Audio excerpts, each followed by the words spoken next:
Hi, everyone. This is Catherine here at FrenchToastCuentos.com. Thanks for joining me and welcome to another how-to video. This video has been in my mind for a while now about gestures and the power of using gestures in your teaching. Robin also has a video about using gestures in her French classes, and I wanted to add my own take on it in the language to demonstrate how I use gestures to support comprehension and also how I specifically clarify verbs that are similar in meaning, like mira and ve and escucha, oye, or piensa, sabe. How would students be able to distinguish the different meanings of those similar words plus gestures that would not confuse but actually support understanding? So before I get into the demonstration, just a quick pitch for the power of gestures. If you're new to using comprehensible input and you want to give it a try, this is one of the first things that I would give you encouragement to incorporate. Even if you just change this as you're telling a story or as you're introducing a topic, this can be so transformative because it breaks down an immediate barrier for your students as they grow and their receptive language starts to increase. The use of gestures gives them real-time visual communicative support as you speak. It is an additional way that you can circle the language around. You are giving them this kinesthetic approach. It is magnetic, it is compelling, it is also very accessible for them. They want to move their bodies, they want to be involved, they want to fidget, they want to get up out of their seat. This is one of the best ways to get them to do this. As you teach the gesture, have them all copy you. Have them engage the whole time that you're using them. They can become brain breaks. You can get them up out of their chairs to have one class, half of the class battle the other class and who can do the best gestures the quickest. You can have students stand up and point to the different Sweet 16 verbs on your wall and have them lead the class with the gestures. It makes an incredible review tool that can stay with them. I have had students years later remember still who invented which gesture or who was assigned that gesture as a rejoinder, as a class like blurter role, where their job was to shout the gesture or the echo for the meaning of, let's say, I, there is, there are. I can't say enough about this. If you're uncomfortable trying to remember that, oh my goodness, how am I going to talk about this picture? I don't know what to say about it. Like the picture behind me. If I'm trying to use this as a picture talk and I want to talk about what I see in the picture and the weather and the climate and where it is and what do the kids notice? Is there a car? Is there a truck? Are there dogs or whatever? All of that is in your brain. And then you're like, oh, I got to remember like the gestures for all these things too. I promise it's not that much extra work. And once you build your repertoire of gestures, they become part of your communicative persona, part of your body as you act out, as you dramatize, as you support meaning and comprehension. It is almost, it's in your bones. And anytime you try to have a conversation with students that don't know them, they might wonder why you're waving your arms around, because it's such a part of you to every time you say va, to do this with your hands. So that's just my soapbox. Let me get right at the gestures so that the video isn't quite too long. I know your time is very valuable. So the first three I start out with every year. The first three gestures are mira, escucha, and piensa, because those are super accessible for students. You want them to just begin to associate how to say the words with the gesture. And I'm asking them at that time of year when they don't have a lot of language, I'm asking them mostly to look, listen, and think. And so that is also how we best learn languages. We learn by looking, by watching, and seeing, by listening, and then by thinking about what we looked at and heard. So we're trying to show them the building blocks in the process of learning languages. So mira would just be pointing to your eye real quick, escucha like this, and then piensa. So after some time goes by, we can start to introduce words like ve and oye and sabe, which are very similar meaning-wise.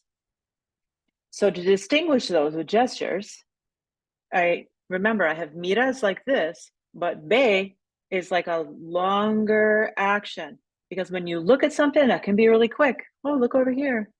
But then if you want to actually see that item, you're going to take your eye out, which the students always like, they don't like that, but you know what? They don't forget it either.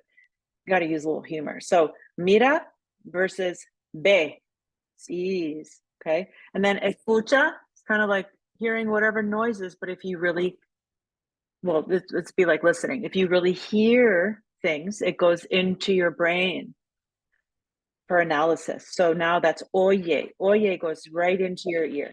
So it's escucha, listen, oye. And then piensa, remember, it's just a quick tap, thinking. But if you know it, then that information is in your mind and you're going to sabe la información. So you know that information, sabe. And then all the student, they know that they kind of draw it out and exaggerate it. So piensa, sabe. So those three are the, typical mixed meaning or similar meanings that can trip kids up. So that's how I distinguish those. So the basic ones, va is goes. This one I got from La Loca, from Annabelle Williamson, years back, when her videos on YouTube got me started with gestures. So this one stuck with me, va. And then if somebody is arriving, llega. People walking, llega. Llega. And then if they're bringing something with them, you just grab a bag and just, walk across the room, trae, and say it over and over again. If they are leaving, sale, then this one, I always tell them ahead of time, you can't do this. I don't think you're coordinated enough to do this. And they're like, yes, I can. So it kind of engages them. So you take your hand and make it like a door that's closed. And then as you open the door, the person leaves. Sale de la clase, sale de la oficina, whatever. Okay. To put pone, when this one, I introduced this one, you kind of have to have a good behavior rapport by the time you do it, because they love it and they make so much noise, but they bang the desk. So pone, and I just let them smack the desk like that, and they think that's the best thing ever. Pone. Puede, can.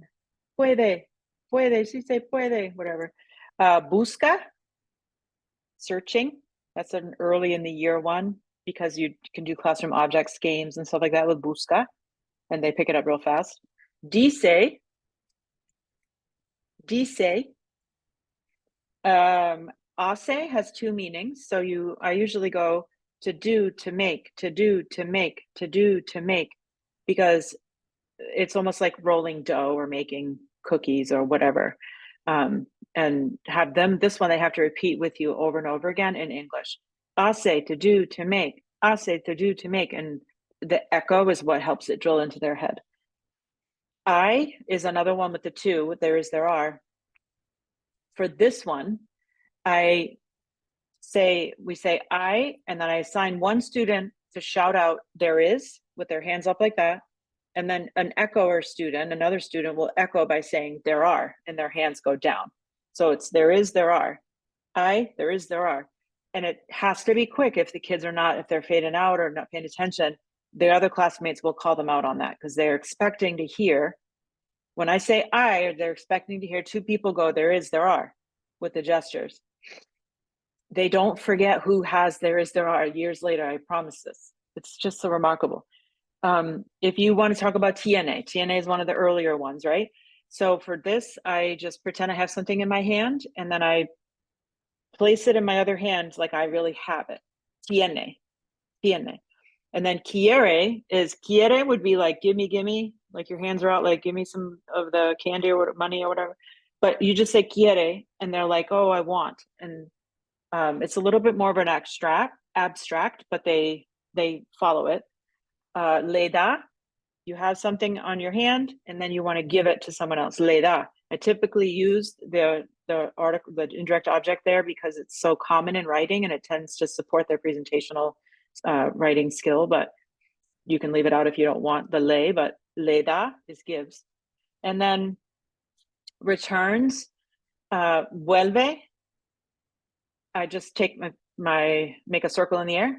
Vuelve. They return, they start here and they go around and they return back to the beginning. Vuelve.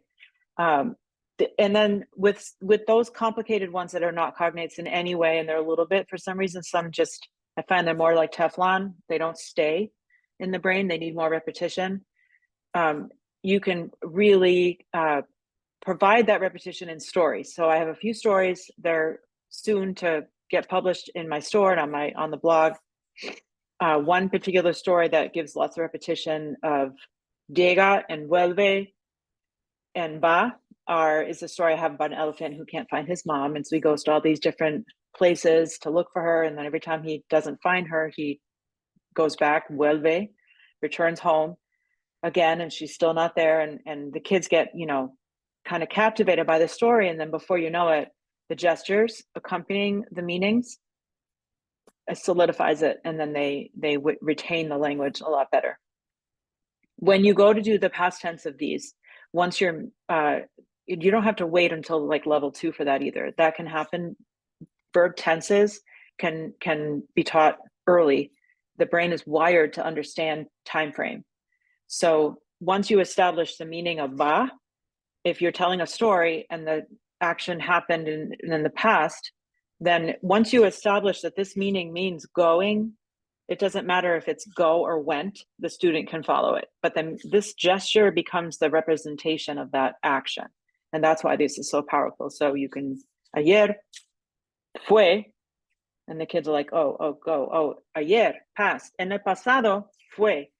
And so now you've attached it. You can also point behind you to demonstrate that it's past and remind them. But once they understand that busca, busco, they're not going to notice the ending. They're just going to understand the stem and the meaning, and that's verb stem of buscar. They'll know that it's looking. And so it lays this foundation for comprehension that can carry them through. I strongly recommend, this has, in all transparency, not gone great for me in my department over the years, but the best ideal scenario, best case scenario, is that your language department can collaborate on some of these gestures, and so that students who are switching from class to class with different teachers as they get through the years, they have similar gestures and similar meanings, because as time goes by, they'll become less dependent on them.